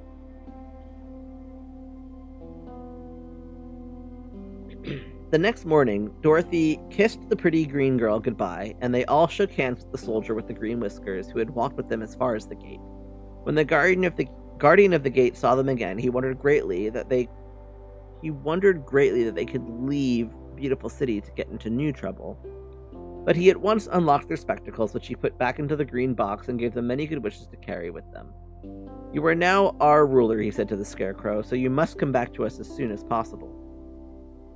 "I certainly shall if I am able," the Scarecrow replied, "but I must help Dorothy to get home first." As Dorothy bade the good-natured guardian a last farewell, she said, "I have been very kindly treated in your lovely city, and everyone has been good to me. I cannot tell you how grateful I am." "Don't try, my dear," he answered. "We should like to keep you with us, but if it is your wish to return to Kansas, I hope you will find a way." He then opened the gate of the outer wall, and they walked forth and started upon their journey. The sun shone brightly as our friends turned their faces toward the land of the South. They were all in the best of spirits and laughed and chatted together. Dorothy was once more filled with the hope of getting home, and the Scarecrow and the Tin Woodman were glad to be of use to her. As for the Lion, he sniffed the fresh air with delight and whisked his tail from side to side in pure joy at being in the country again, while Toto ran around them and chased the moths and butterflies, barking merrily all the time. "City life does not agree with me at all," remarked the Lion as they walked along at a brisk pace. "I have lost much flesh since I lived there, and now I am anxious for a chance to show the other beasts how courageous I have grown."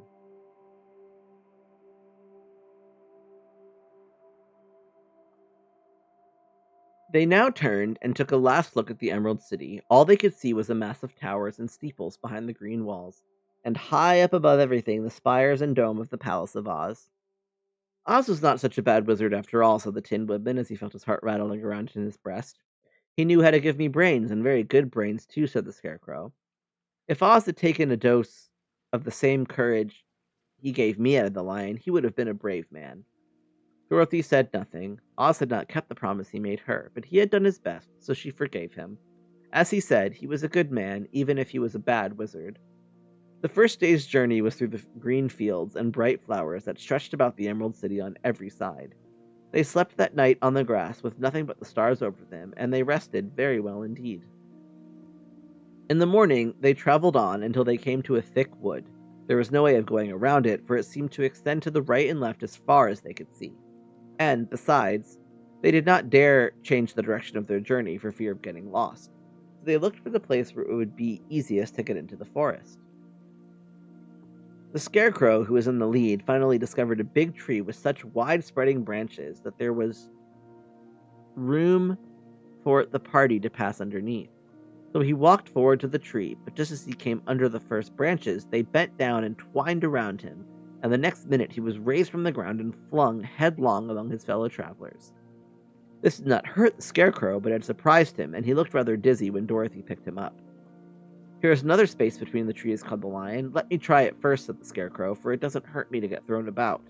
He walked up to another tree as he spoke, but its branches immediately seized him and tossed him back again. "This is strange," exclaimed Dorothy. "What shall we do?"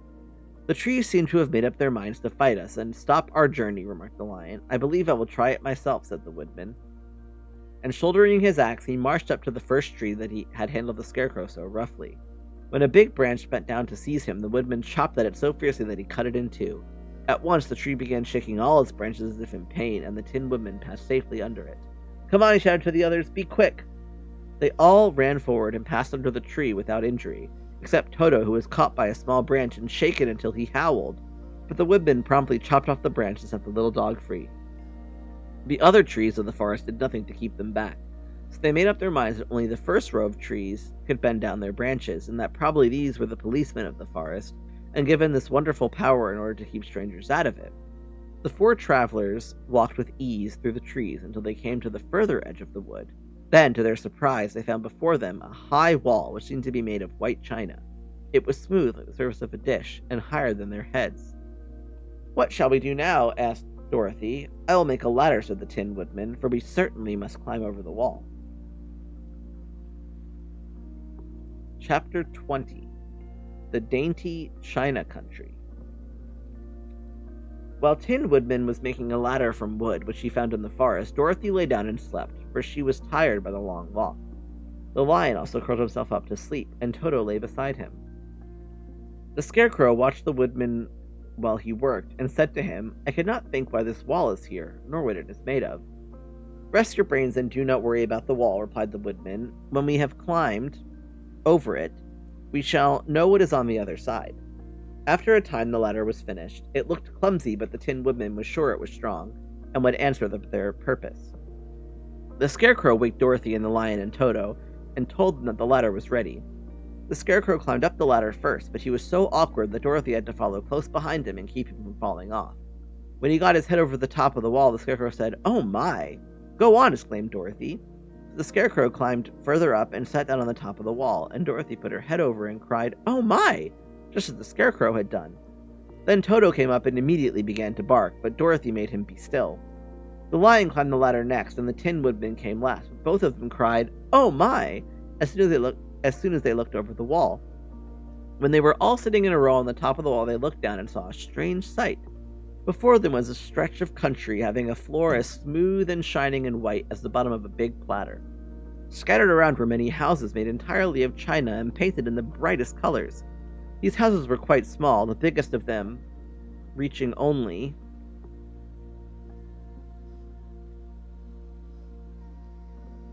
as high as Dorothy's waist. There were also pretty little barns with china fences around them, and many cows and sheep and horses and pigs and chickens, all made of china, were standing about in groups. But the strangest of all were the people who lived in this queer country. There were milkmaids and shepherdesses, with bright-colored bodies and golden spots all over their gowns, and princesses with most gorgeous frocks of silver and gold and purple, and shepherds dressed in knee breeches with pink and yellow and blue stripes down them, and golden buckles on their shoes, and princes with jeweled crowns upon their heads, wearing ermine robes and satin doublets, and funny clowns in ruffled gowns with round red spots under their cheeks and tall pointed caps. And the strangest of all, these people were all made of china, even to their clothes, and were so small that the tallest of them was no higher than Dorothy's knee. No one did so much as look at the travelers at first, except one little purple china dog with an extra large head, which came to the wall and barked at them in a tiny voice, afterwards running away again. "How shall we get down?" asked Dorothy. They found the ladder so heavy they could not pull it up. The Scarecrow fell off the wall, and the others jumped down upon him so that the hard floor would not hurt their feet. Of course, they took pains not to light on his head and get the pins in their feet. When all were safely down, they picked up the Scarecrow, whose body was quite flattened out, and patted his straw into shape again. "We must cross this strange place in order to get to the other side," said Dorothy, "for it would be unwise for us to go any other way except due south." They began walking through the country of the China people, and the first thing they came to was a China milkmaid milking a China cow. As they drew near, the cow suddenly gave a kick and kicked over the stool, the pail, and even the milkmaid herself, all falling on the china ground with a great clatter. Dorothy was shocked to see that the cow had broken her leg short off, and that the pail was lying in several small pieces, while the poor milkmaid had a nick in her left elbow. "There!" cried the milkmaid angrily. "See what you have done! My cow has broken her leg, and I must take her to the mender's shop and have it glued on again. What do you mean by coming here and frightening my cow?" "I'm very sorry," returned Dorothy. "Please forgive us." But the pretty milkmaid was much too vexed to make any answer. She picked up the leg sulkily and led her cow away, the poor animal limping on 3 legs. As she left them, the milkmaid cast many reproachful glances over her shoulder at the clumsy strangers, holding her nicked elbow close to her side. Dorothy was quite grieved at this mishap. "We must be very careful here," said the kind-hearted woodman, "or we may hurt these pretty little people so they will never get over it." A little farther on, Dorothy met a most beautiful dressed young princess, who stopped short as she saw the strangers and started to run away. Dorothy wanted to see more of the princess, so she ran after her, but the China girl cried out, "Don't chase me! Don't chase me!" She had such a frightened little voice that Dorothy stopped and said, "Why not?" "Because," answered the princess, also stopping a safe distance away, "if I run, I may fall down and break myself." "But couldn't you be mended?" asked the girl. "Oh, yes, but one is never so pretty after being mended, you know," replied the princess. "I suppose not," said Dorothy. "Now there is Mr. Joker, one of our clowns," continued the China lady, who was always trying to stand upon his head. "He has broken himself so often that he is mended in 100 places and doesn't look pretty at all. Here he comes now, so you can see for yourself."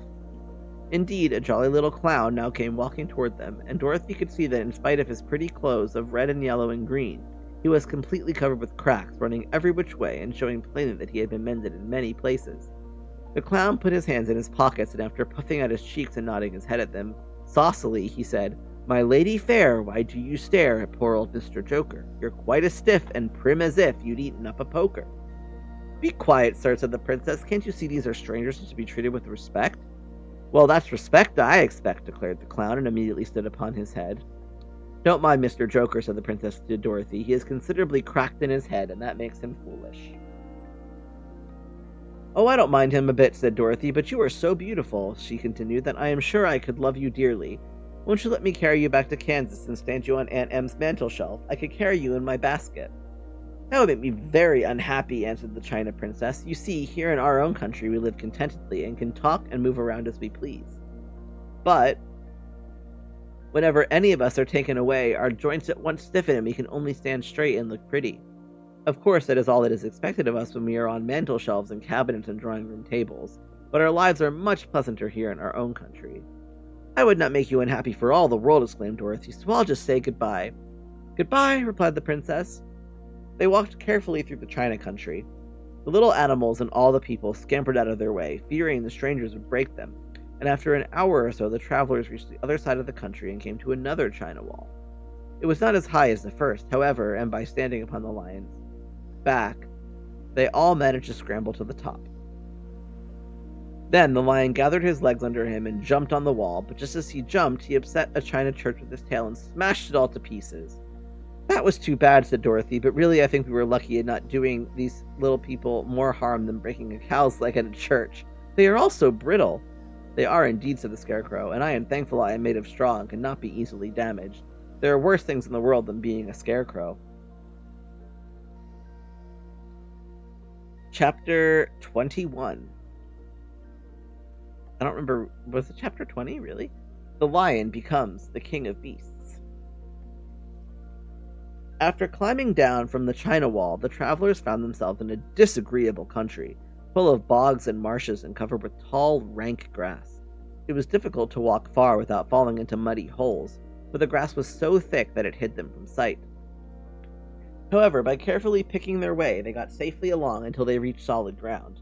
But here, the country seemed wider than ever, wilder than ever, and after a long and tiresome walk through the underbrush, they entered another forest, where the trees were bigger and older than any they had ever seen. This forest is perfectly delightful, declared the lion, looking around him with joy. Never have I seen a more beautiful place. It seems gloomy, said the scarecrow. Not a bit of it, answered the lion. I should like to live here all my life. See how soft the dried leaves are under your feet, and how rich and green the moss is that clings to these trees. Surely no wild beast could wish a pleasanter home. Perhaps there are wild beasts in the forest now, said Dorothy. I suppose there are, returned the lion, but I do not see any of them about. They walked through the forest until it became too dark to go any farther. Dorothy and Toto and the lion lay down to sleep, while the woodman and the scarecrow kept watch over them as usual. When morning came, they started again. Before they had gone far, they heard a low rumble, as of the growling of many wild animals. Toto whimpered a little, but none of the others was frightened, and they kept along the well-trodden path until they came to an opening in the wood, in which were gathered hundreds of beasts of every variety. There were tigers and elephants and bears and wolves and foxes and all the others in natural history. And for a moment Dorothy was afraid. But the lion explained that the animals were holding a meeting, and he judged by their snarling and growling that they were in great trouble. As he spoke, several of the beasts caught sight of him, and at once the great assemblage hushed as if by magic. The biggest of the tigers came up to the lion and bowed, saying, Welcome, O King of Beasts. You have come in good time to fight our enemy and bring peace to all the animals of the forest once more. What is your trouble? Asked the lion quietly. We are all threatened, answered the tiger, by a fierce enemy which has lately come into this forest. It is a most tremendous monster, like a great spider with a body as big as an elephant and legs as long as a tree trunk. It has 8 of these long legs, and as the monster crawls through the forest, he seizes an animal with the leg and drags it to his mouth, where he eats it as a spider does a fly. Not one of us is safe while this fierce creature is alive, and we had called a meeting to decide how to take care of ourselves when you came among us. The lion thought for a moment. Are there any other lions in this forest? He asked. No, there were some, but the monster has eaten them all, and besides, they were none of them nearly so large and brave as you. If I put an end to your enemy, will you bow down to me and obey me as king of the forest? Inquired the lion. We will do that gladly, returned the tiger, and all the other beasts roared with a mighty roar. We will! Where is this great spider of yours now? Asked the lion. Yonder, among the oak trees, said the tiger, pointing with his forefoot. Take good care of these friends of mine, said the lion, and I will go at once to fight the monster. He bade his comrades goodbye and marched proudly away to do battle with the enemy. The great spider was lying asleep when the lion found him, and it looked so ugly that its foe turned up his nose in disgust. Its legs were quite as long as the tiger had said, and its body covered with coarse black hair. It had a great mouth with a row of sharp teeth a foot long, but its head was joined to the pudgy body by a neck as slender as a wasp's waist. This gave the lion a hint of the best way to attack the creature, and as he knew it was easier to fight it asleep than awake, he gave a great spring and landed directly upon the monster's back. Then, with one blow of his heavy paw, all armed with sharp claws, he knocked the spider's head from its body. Jumping down, he watched it until the long legs stopped wiggling, when he knew it was quite dead. The lion went back to the opening where the beasts of the forest were waiting for him and said proudly, You need fear your enemy no longer. Then the beasts bowed down to the lion as their king, and he promised to come back and rule over them as soon as Dorothy was safely on her way to Kansas. Chapter 22. The Country of the Quadlings.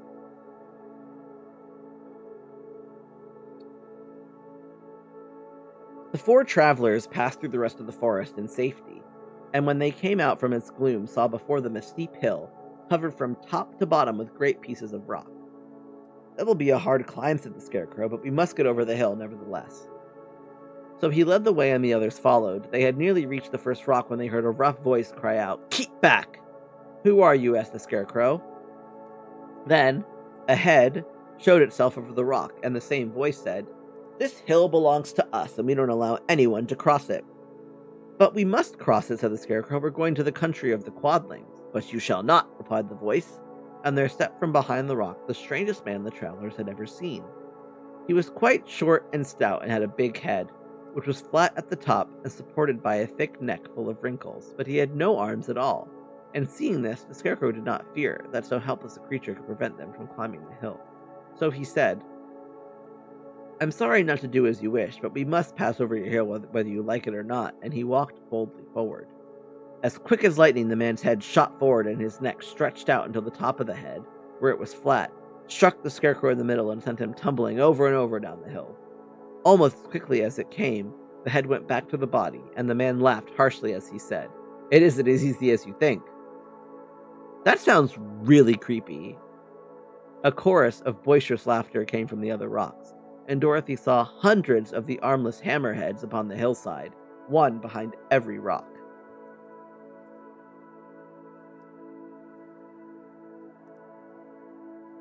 Like, that seems legitimately terrifying. Like, that is, like, nightmare fuel. Jack-in-the-Box head people. The lion became quite angry at the laughter caused by the Scarecrow's mishap, and giving a loud roar that echoed like thunder, he dashed up the hill. Again, a head shot swiftly out, and the great lion went rolling down the hill as if he had been struck by a cannonball. Dorothy ran down and helped the Scarecrow to his feet, and the lion came up to her, feeling rather bruised and sore, and said, "It is useless to fight people with shooting heads. No one can withstand them." I mean, I imagine so. "What can we do then?" she asked. "Call the winged monkeys," suggested the Tin Woodman. "You have still the right to command them once more." "Very well," she answered, and putting on the golden cap, she uttered the magic words. The monkeys were as prompt as ever, and in a few moments the entire band stood before her. "What are your commands?" inquired the king of the monkeys, bowing low. "Carry us over the hill to the country of the Quadlings," answered the girl. "It shall be done," said the king. And at once the winged monkeys caught the four travelers and Toto up in their arms and flew away with them. As they passed over the hill, the hammerheads yelled with vexation and shot their heads high in the air, but they could not reach the winged monkeys, which carried Dorothy and her comrade safely over the hill and set them down in the beautiful country of the Quadlings. "This is the last time you can summon us," said the leader to Dorothy, "so goodbye, and good luck to you."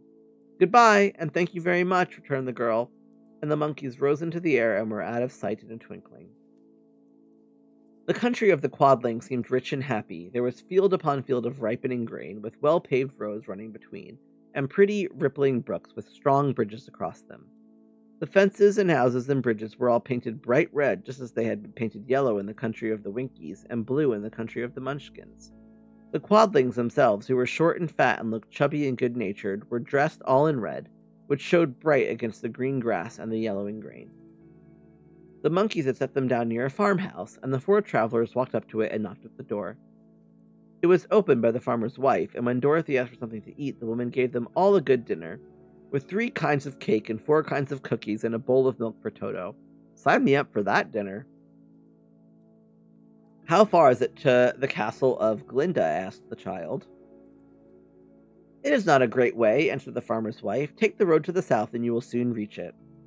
Thanking the good woman, they started afresh and walked by the fields and across the pretty bridges until they saw before them a very beautiful castle.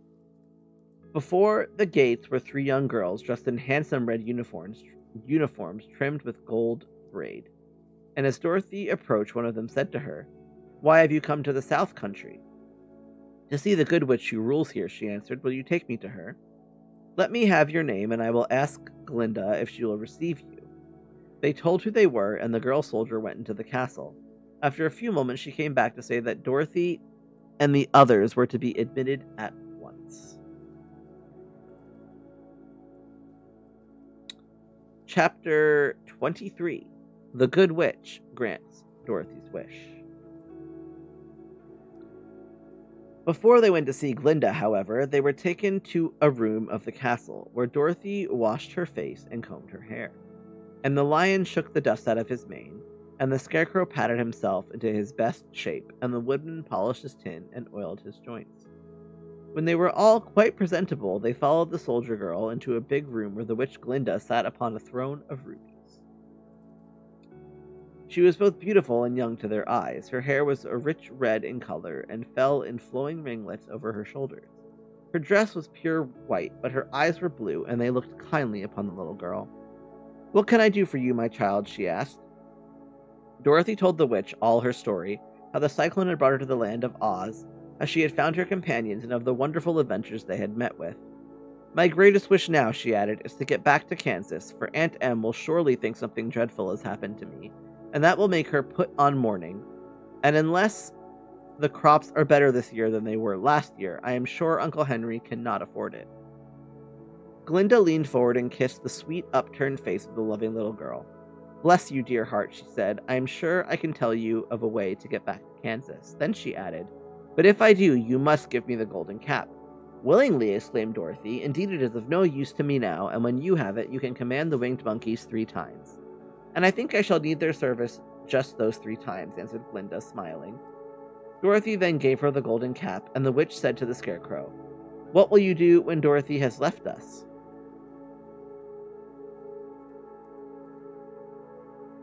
"I'll return to the Emerald City," he replied, "for Oz has made me its ruler and the people like me. The only thing that worries me is how to cross the Hill of the Hammerheads. By means of the golden cap, I shall command the winged monkeys to carry you to the gates of the Emerald City," said Glinda, "for it would be a shame to deprive the people of so wonderful a ruler." "Am I really wonderful?" asked the Scarecrow. "You are unusual," replied Glinda. Turning to the Tin Woodman, she asked, "What will become of you when Dorothy leaves this country?" He leaned on his axe and thought a moment. Then he said, "The Winkies were very kind to me and wanted me to rule over them after the Wicked Witch died. I am fond of the Winkies, and if I could get back again to the country of the West, I would like nothing better than to rule over them forever." "My second command to the winged monkey," said Glinda, "will be that they carry you safely to the land of the Winkies. Your brains may not be so large to look at as those of the Scarecrow, but you really are brighter than he is, when you are well polished, and I am sure you will rule the Winkies wisely and well." Then the witch looked at the big, shaggy lion and asked, "When Dorothy has returned to her own home, what will become of you?" "Over the Hill of the Hammerheads," he answered, "lies a grand old forest, and all the beasts that live there have made me their king. If I could only get back to this forest, I would pass my life very happily there." "My third command to the winged monkey," said Glinda, "shall be to carry you to your forest. Then, having used up the powers of the golden cap, I shall give it to the king of the monkeys, that he and his band may thereafter be free forevermore." The Scarecrow and the Tin Woodman and the Lion now thanked the good witch earnestly for her kindness, and Dorothy exclaimed, "You are certainly as good as you are beautiful, but you have not yet told me how to get back to Kansas." "Your silver shoes will carry you over the desert," replied Glinda. "If you had known their power, you could have gone back to your Aunt Em the very first day you came to this country." "But then I should not have had my wonderful brains," cried the Scarecrow. "I might have passed my whole life in the farmer's cornfield." "And I should not have had my lovely heart," said the Tin Woodman. "I might have stood and rusted in the forest till the end of the world." "And I should have lived a coward forever," declared the Lion, "and no beast in all the forest would have had a good word to say to me."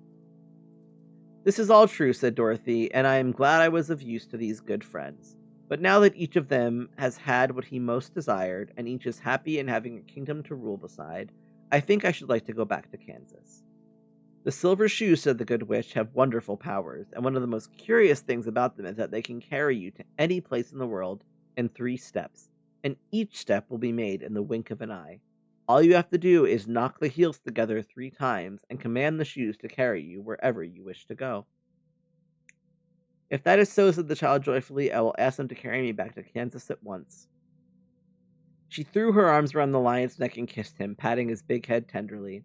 Then she kissed the Tin Woodman, who was weeping in a way most dangerous to his joints, but she hugged the soft, stuffed body of the Scarecrow in her arms instead of kissing his painted face, and she found she was crying herself at the sorrowful parting from her loving comrades.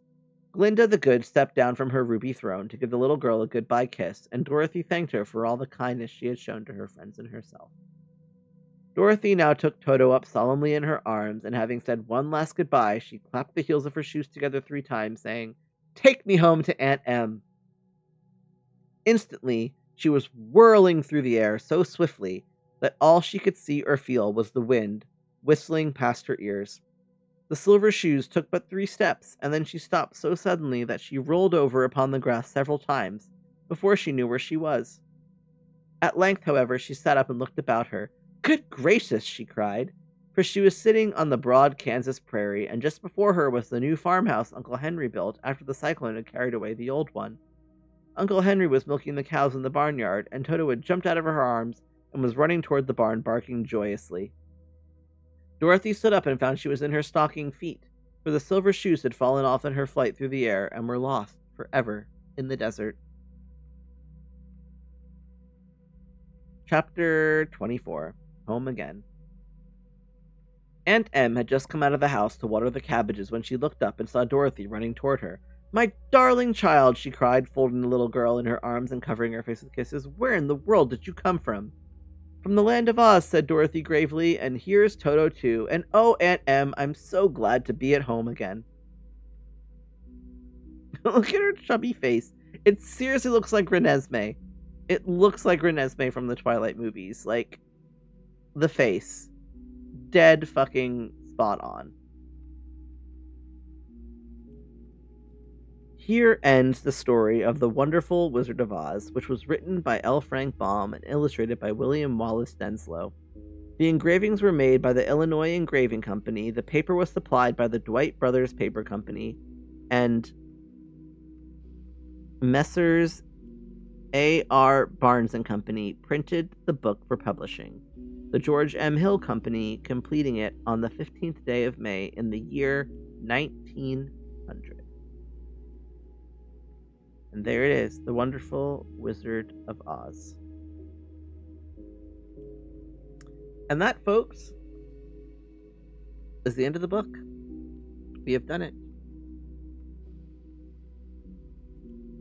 I don't even remember that, but the movie definitely took many, interesting choice. I honestly would kind of love to see a movie that actually follows the book, like, to the letter, because the book is fucking wild. Like, I would go see it. I want to see The Wizard of Oz as it's told in the book, please, because Dorothy's a vibe, and the book sync up perfectly with The Dark Side of the Moon. We can try.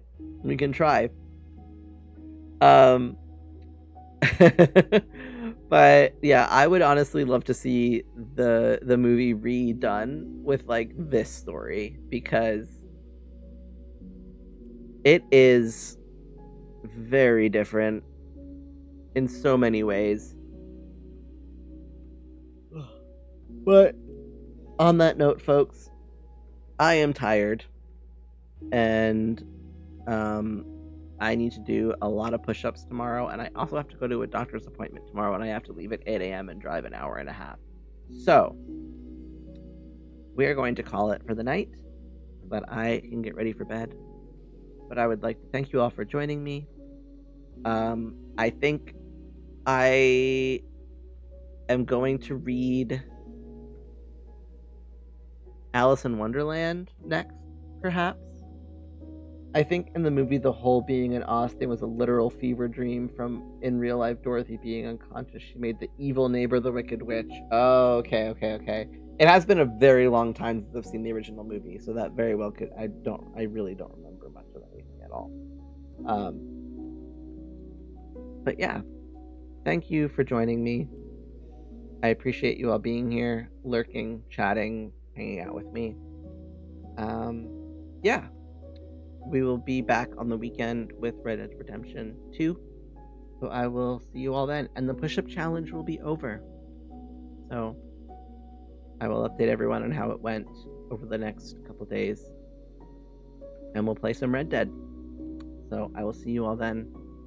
Thanks again for joining me. Have a good night, everyone. Have a good Wednesday. Have a good rest of your week. And I will see you all soon.